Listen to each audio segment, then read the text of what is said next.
Good morning. Om Shanti. मैं हूँ श्रद्धा, आज आपके लिए एक नई इंस्पिरेशनल स्टोरी लेकर। दोस्तों, आशा कर रही हूँ कि आपको कहानियाँ अच्छी लग रही होगी।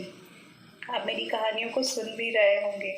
मैंने कहानियों की डेट्स जो है उसको बढ़ा दिया है ताकि आप इसे और ज़्यादा इंटरेस्ट से सुन सकें, क्योंकि रोज़ रोज़ अगर कहानियाँ मिलेंगी तो आपको भी सुनने में मज़ा नहीं आएगा। तो आज की जो हमारी कहानी है वो बहुत ही इंटरेस्टिंग कहानी है, जो है भगवान से रिश्ता। हाँ जी, रिलेशनशिप विद गॉड। जब हम परमात्मा से रिश्ता जोड़ लेते हैं, उससे संबंध बना लेते हैं, तो वो कैसे हमारे हर संबंध में, हमारे उसी संबंध से हमें कितना साथ निभाता है, वो आज की हमारी कहानी में बताया है। तो देर ना करते हुए आज की कहानी की शुरुआत करते हैं। लेकिन अगर अभी तक आपने मेरे चैनल को सब्सक्राइब नहीं किया है तो प्लीज़ इसे सब्सक्राइब करें, शेयर करें, और अगर आपको स्टोरीज अच्छी लग रही हैं तो इसे लाइक भी करें। कमेंट बॉक्स में लिख करके भी बताएं कि कैसी लग रही है आपको स्टोरीज। आप इन स्टोरीज को पढ़ भी सकते हैं मेरे ब्लॉग चैनल पे जा करके, जिसकी लिंक मैंने डिस्क्रिप्शन बॉक्स में दी हुई है। आप इन्हें हिंदी और इंग्लिश दोनों में पढ़ सकते हैं। और मेरे फेसबुक चैनल पर भी अगर आप हैं तो फेसबुक चैनल पर भी जा कर के सुन सकते हैं इसे, इंस्पिरेशनल स्टोरी श्रद्धा के नाम से। और यूट्यूब पे तो इंस्पिरेशनल स्टोरीज के नाम से बनाई हैं। तो चलिए शुरुआत करते हैं भगवान से रिश्ता। भगवान से रिश्ता। एक बार मथुरा के निकट एक गांव में एक छोटी लड़की रहती थी। वृंदावन के निकट होने के कारण वहां से बहुत लोग ठाकुर जी के दर्शन को जाते थे। जब वो छोटी बच्ची 5 साल की हुई तो उसके घर वाले बाके बिहारी जी के दर्शन के लिए जा रहे थे। उस समय वाहन बहुत कम थे। अब उनको दर्शन को जाते देख उस छोटी सी लड़की ने कहा, पिताजी मुझे भी अपने साथ ठाकुर जी के दर्शन के लिए ले चलो ना। पिताजी ने कहा, बेटा अभी आप छोटे हो, इतना चल नहीं पाओगे, थोड़ा बड़ा हो जाओ तो तुम्हें मैं साथ लेकर चलूंगा। कुछ समय और बीता। जब वो 7 साल की हुई, फिर घर वालों का किसी कारणवश फिर से वृंदावन जाना हुआ। फिर उस बच्ची ने कहा, पिताजी अब तो मुझे भी साथ ले चलो ना ठाकुर जी के दर्शन के लिए। लेकिन किसी कारणवश वो उसको ना ले जा सके। बच्ची के मन में ठाकुर जी के प्रति बहुत प्रगाढ़ प्रेम था, बहुत असीम प्यार था। वह बस उनका मन में चिंतन करती रहती थी और दुखी भी होती थी कि ठाकुर जी के दर्शन को ना जा सकी, आज तक उसे देख भी ना सकी। गांव में उसके सभी सहपाठी, उनके जो साथी थे, वो प्रभु के दर्शन कर चुके थे। जब वो सब ठाकुर जी के मंदिर और उसके रूप का वर्णन करते थे तो इस बच्ची के मन में भी दर्शन की ललक और भी बढ़ जाती थी कि ठाकुर जी आके मुझे दर्शन क्यों नहीं दे रहे, मुझे अपने पास क्यों नहीं बुला रहे, मैंने ठाकुर जी को अभी तक क्यों नहीं देखा। पर समय अपने पंख लगाकर बढ़ता चला गया। कई अवसर जाने के आए पर शायद उसके भाग्य में ठाकुर जी के दर्शन लिखे ही नहीं थे। जब वो 17 साल की हुई तो उसके पिताजी को उसके विवाह की चिंता हो गई। उसका विवाह तय हो गया। संयोग कहो या उसकी ठाकुर जी के प्रति प्रेम कहो, उसका जो विवाह हुआ, जो उसकी शादी हुई, वो वृंदावन के पास वाले गांव में ही हुई। वो लड़की बहुत खुश थी कि अब तो उसको भी ठाकुर जी के दर्शन हो ही जाएंगे। जब उसका शादी संपन्न हुई तो वह अपने ससुराल गई, फिर रस्म निभाने के लिए वापस अपने घर आई। 1-2 दिन के बाद वो और उसके पति जब वापस अपने घर जा रहे थे तो बीच में यमुना नदी पर उसके पति बोले, तुम कुछ देर इधर बैठो, मैं यमुना में स्नान करके आता हूँ। उस लड़की का चिंतन फिर से ठाकुर जी की तरफ चला गया और सोचने लगी कि कब ठाकुर जी के दर्शन होंगे, मैं अभी तक फिर से उन्हें नहीं मिल पाई। उस लड़की ने अब लंबा घूंघट निकाल रखा था। अब क्योंकि गांव है, ससुराल है और वहीं बैठ गई है, फिर वो मन ही मन विचार करने लगी कि देखो ठाकुर जी की कितनी कृपा है, उन्हें मैंने बचपन से भजा और दर्शन के लिए मैं ललायत भी थी। उनकी कृपा से अब मेरा विवाह श्री धाम वृंदावन में ही हो गया। कितनी खुशी की बात है। पर मैं इतने साल से ठाकुर जी को मानती हूँ, पर अब तक उनसे कोई भी रिश्ता तो मैंने जोड़ा ही नहीं। फिर उसने सोचा कि ठाकुर जी की उम्र क्या होगी। मेरे हिसाब से लगभग 17 साल के ही होंगे। मेरे पति 21 साल के हैं, तो उनसे थोड़े ही छोटे होंगे ना, उनसे बड़े छोटे होंगे। इसीलिए वो मेरे पति के छोटे भाई की तरह हुए, तो मेरे देवर की तरह हो गए। लो, आज से ठाकुर जी मेरे देवर हो गए। अब उसने ठाकुर जी को अपना देवर बना लिया। अब तो ठाकुर जी से नया संबंध जोड़कर उसको बहुत खुशी हो रही थी, और मन ही मन वो ठाकुर जी से कहने लगी, ठाकुर जी, आज से मैं आपकी भाभी और आप मेरे देवर हो गए। पर वो समय कब आएगा जब आप मुझे भाभी भाभी कहकर पुकारोगे? वो अंदर ही अंदर ठाकुर जी से बातें कर रही थी। जब वो किशोरी ये सोच ही रही थी, तब एक किशोरावस्था का सांवला सा लड़का उधर आ गया और कहने लगा, भाभी भाभी। लड़की अचानक अपने भाव से बाहर आई और सोचने लगी कि वृंदावन में तो मैं नई नई आई हूँ, ये भाभी कहकर मुझे कौन बुला रहा है। वो नई थी इसलिए घूंघट उठाकर भी नहीं देखा कि गांव के किसी बड़े बूढ़े ने देख लिया तो बड़ी बदनामी हो जाएगी। जब वह बालक बार बार कहता, पर वह उत्तर ही ना देती। बालक उसके पास आया और कहा, भाभी नेक अपना चेहरा तो दिखाई दे। अब वह सोचने लगी, अरे ये बालक तो बहुत जिद कर रहा है, बहुत ही हठी है। इसलिए उसने और कस के अपना घूंघट पकड़कर बैठ गई कि कहीं घूंघट उठाकर वो मेरा देख ना ले। अब भाभी आपने ये पर्दा क्यों कर रखा है?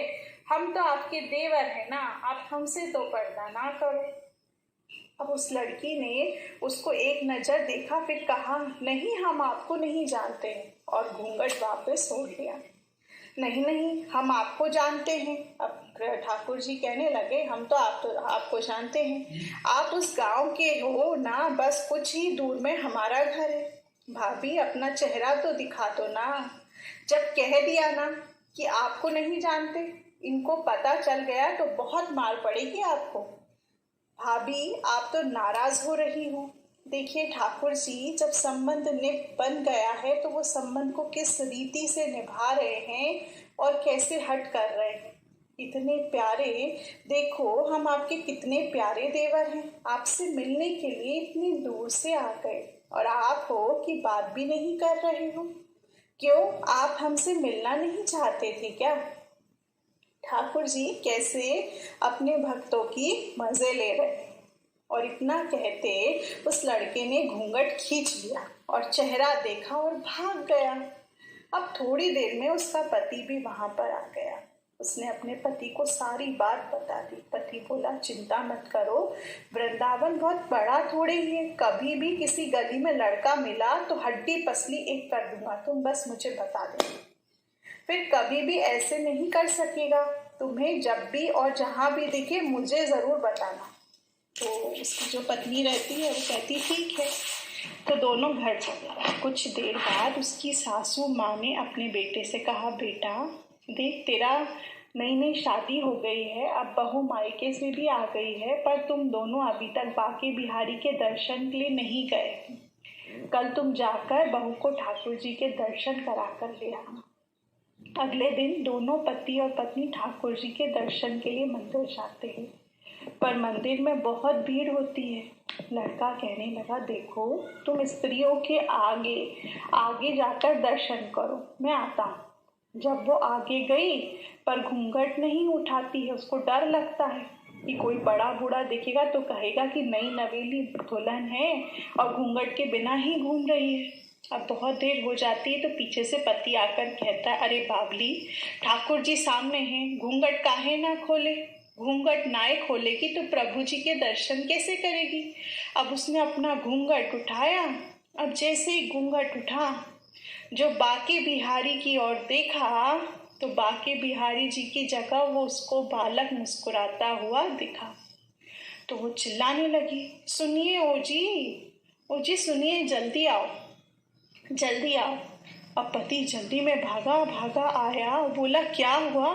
लड़की बोली, उस दिन जो मुझे भाभी भाभी कहकर भागा था ना, वो लड़का मिल गया। पति ने कहा, कहाँ है, जल्दी बता कहाँ है?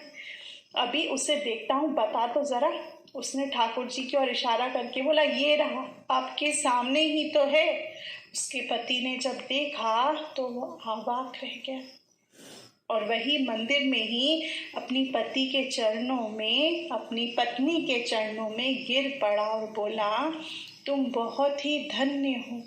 वास्तव में तुम्हारे हृदय में सच्चा भाव ठाकुर जी के प्रति है। हम इतने वर्षों से वृंदावन में हैं, पर आज तक हमें उनके दर्शन नहीं हुए, और तेरा भाव इतना ऊंचा है कि ठाकुर जी ने तुझे दर्शन दे दिए।